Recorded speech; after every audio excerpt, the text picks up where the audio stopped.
Il-kumpanija tal-gas tal-Istat Russu, il-Gazprom, wafqet il-provvista tal-gas lejn l-Ewropa mill-akbar pipeline tal-gas fl-Ewropa, in-Nord Stream 1.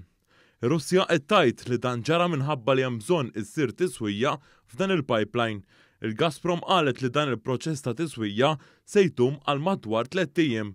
Minn dan il-pipeline jgħaddi kważi terz tal-provvista tal-gas mir-Russja lejn l-Ewropa.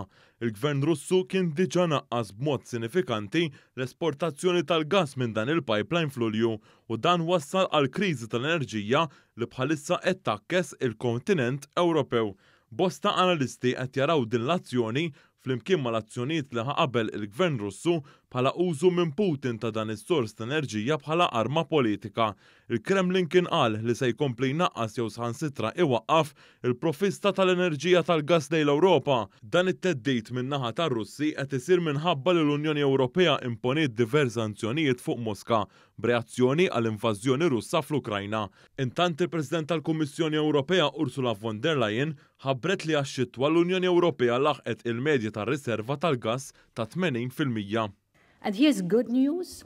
We have reached now an average in the European Union of storage filling of 80%.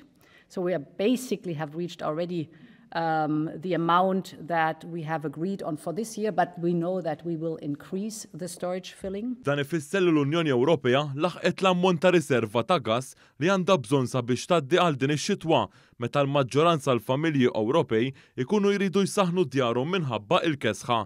Dan tħabbar il-President tal-Kummissjoni Ewropea wara li f'Lulju il-Ministri tal-Enerġija tal-Unjoni Ewropea qablu jnaqsu 15% tal-provvista tal-gas tagħhom biex ikunu jistgħu jgħaddu matul ix-xhur tax-xitwa. Malta kienet ġiet eżentata minn dan il-ftehim wara l-negozjat deroga.